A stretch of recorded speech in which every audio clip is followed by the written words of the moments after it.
I remember as a youngster really being fascinated by music. I think I certainly recognized the beauty of it, the power in it, and the excitement. And as I think about it, those are the same things that I still love about music today. Intuitively, as a child, it was already there. Skye Garcia's early passion for music never diminished. Just the opposite. He has made it his life's work to share music with as many people as he possibly can. Garcia began by teaching piano to local children, a steady gig that would eventually lead him to much broader musical horizons. Go ahead and start that so I can hear what's going on with it.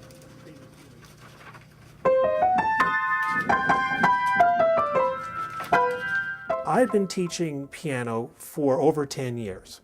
And I did the math once. I have a physics degree, and so I think of things in terms of numbers a lot.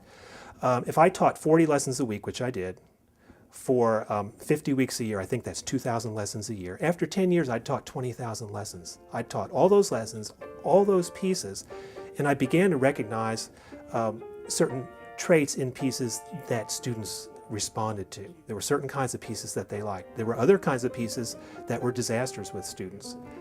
I think the first thing I did in composition was take those disaster pieces and start to change them.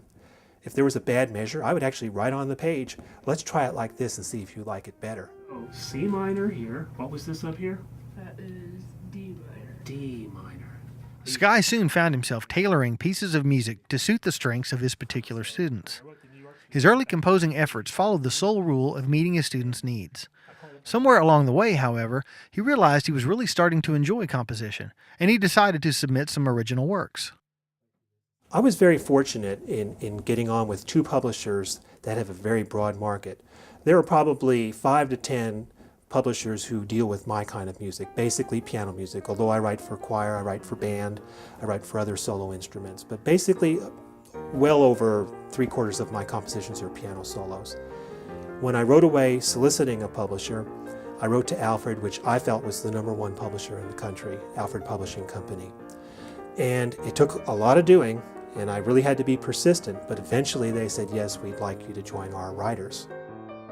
Skye's compositions immediately found an audience among younger musicians, and not only in the United States. Alfred is worldwide. They have offices in Germany, in England, in Singapore, in Australia. The music is played around the world. In Germany in particular, I've noticed from my sales are really strong on ragtime music. It's funny how different things in different locations, the population responds differently to. The music that Alfred doesn't publish, I publish with another publishing company, the FJH Music Company. And they're just as broad. They're very aggressive. They're not #1, so they try harder. And they're very aggressive in their sales. So I have been extremely fortunate that when my music is published, it just doesn't sit on the shelves in a few stores. It goes everywhere. To date, Skye has published more than 150 individual pieces of music, all of which have landed on countless pianos around the globe.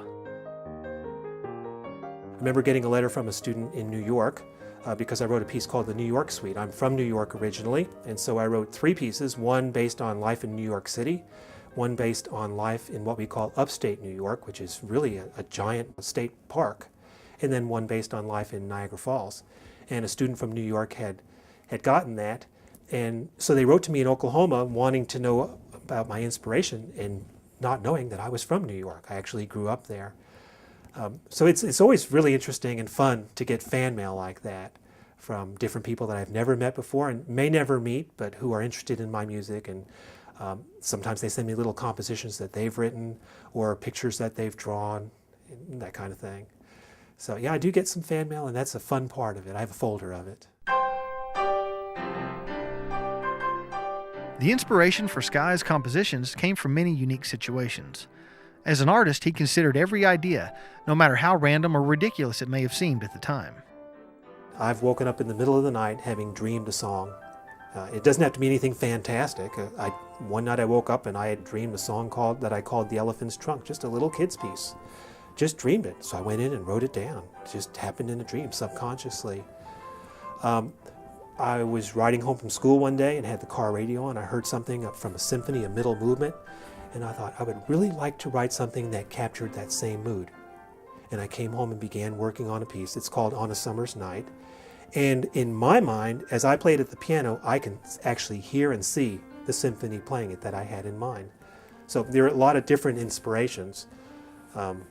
Right now, I have gotten inspiration from events. Lately, instead of composing, say, in a vacuum, although I do compose for fun, I've had people come to me and say, the Oklahoma Centennial's coming up, would you write something for it? And that was pretty nerve-wracking. You know, am I going to get this right? Am I up to it? But I certainly knew what I had to do, and I sat down for 6 weeks and wrote that.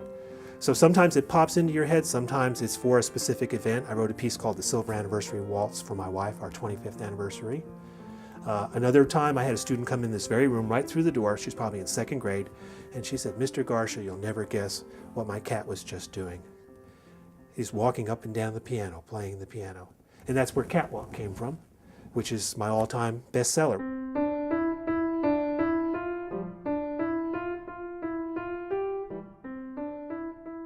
When she walked out the door, I couldn't wait for my last student to leave that day because I thought, I know what my next piece is going to be. I'm going to write a piece that shows a cat walking up and down the piano, and it's going to be for little kids, and they're going to love it. Because Skye has been such a prolific composer, he can't point to one specific piece of music he's written that he prefers over the rest. I went to a Beach Boys concert years ago, and they kept playing all these new songs, and I thought, why don't they play the ones we know, the ones we like? And now as a composer, I realize I like all the pieces I wrote. I really like them because if I didn't like them, I kept working on it and changing it until I did. One of the great things about being a composer is you don't have to take what's already been written and just play it the way it is. If I don't like it, I say, what don't I like about that? I'm going to change it until I do like it. I get it exactly the way I want before I stop.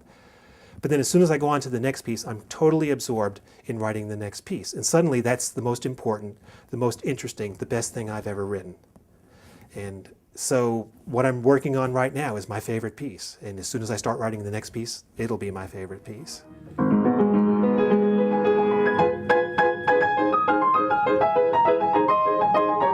Citing Beethoven and Scott Joplin as two of his biggest musical influences, Skye endeavors to inject emotional, intellectual, and fun elements into all his compositions. At some point, all of that gets in there. Not at the beginning, but I run through a check at the end of writing each piece to make sure that all those ingredients are there, because I think they're all important. In terms of actually physically writing a piece, I feel that it has to sound good. That's obvious. If it doesn't sound good, who's going to want to listen to? I think it has to look good on the page. When a student's playing it, that's my communication to the student. It has to look coherent on the page, and it has to feel good in the hands. You may have these great sounds that sound wonderful on the computer when it plays back for you, but when you're trying to play it at the piano, you can't even reach the notes. So those are the checks I do on that. Emotionally, my publisher won't publish something that doesn't connect to people, so I know that has to be there. And I look for ideas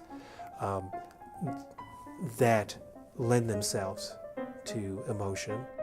It's a lot more than just sitting down and trying to come up with a pretty tune. It really is a craft, and the longer you work at it, the easier it becomes, the better you get at it.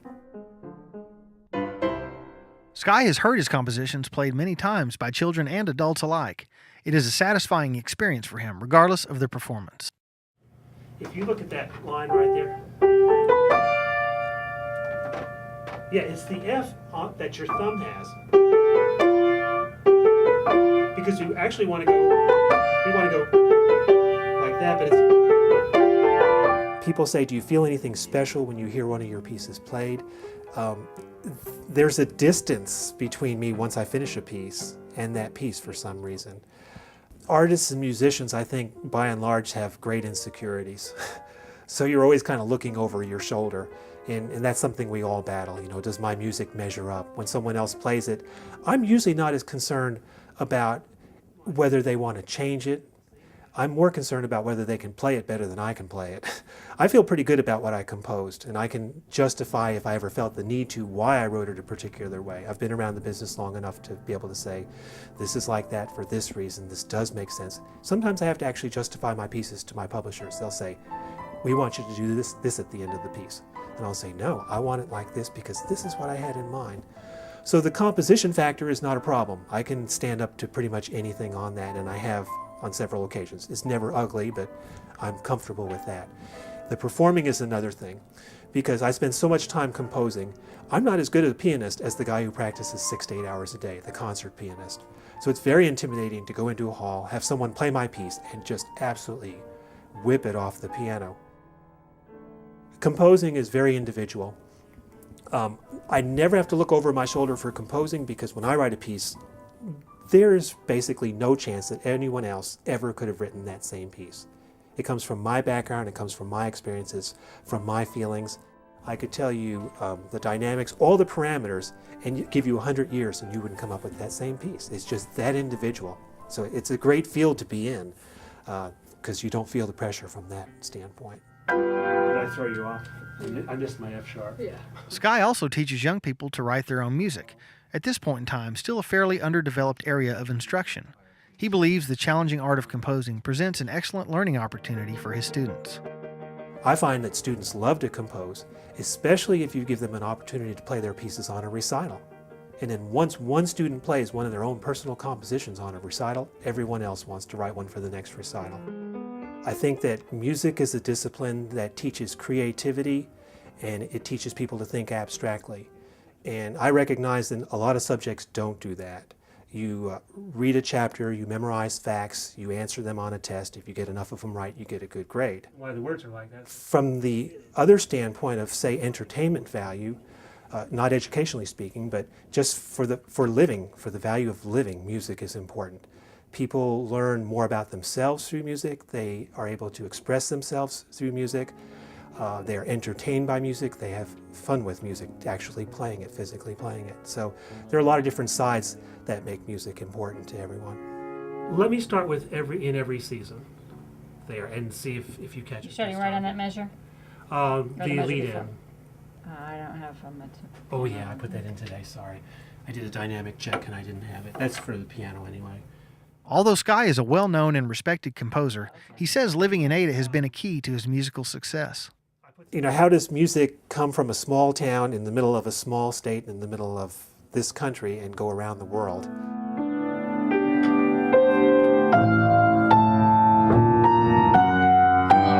the home that was ours. Fortunately, the fact that Ada is somewhat distant from big metroplexes doesn't matter in today's world, because I send everything in by fax or by computer, and I don't have to.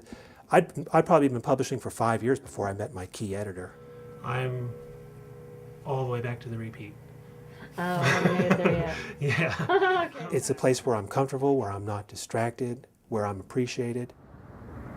The people in Ada support the arts, they love the arts, they want their children involved in the arts. Good evening. On behalf of East Central University, it's my pleasure to welcome each of you to the second annual Ada Area Composers Concert.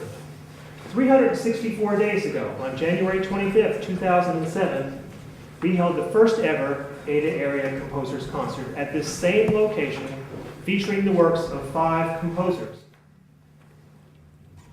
To the trees and forests and the green of home. The other thing that came from Ada was the university. When we moved here, I didn't even know about East Central. East Central has had the biggest impact probably on my music success of anything in my entire musical career. I've had mentors there, Dr. Mark Hollingsworth, Dr. Dennis Bowe, people who led me into being a better teacher and a better performer. All of the other faculty there have been really supportive. They've been advocates for my music. They've played my music, they've shared it whenever they can. And then the university itself brings in educational opportunities from all around the state and all around the world. So the people of Ada and the university itself have been just magnificent. Skye has proved that living in a small community is not an obstacle to great musical success. In truth, it has allowed him to pursue his dreams. Well, when I was a physicist, I was a good physicist, but I knew that I didn't want to spend the next 40 years of my life doing that. Not to be glib, but if I wasn't a musician, I envisioned that I would either be sick or retired or no longer among the living. I'm a musician and I can't imagine doing anything else. Okay, that's the idea.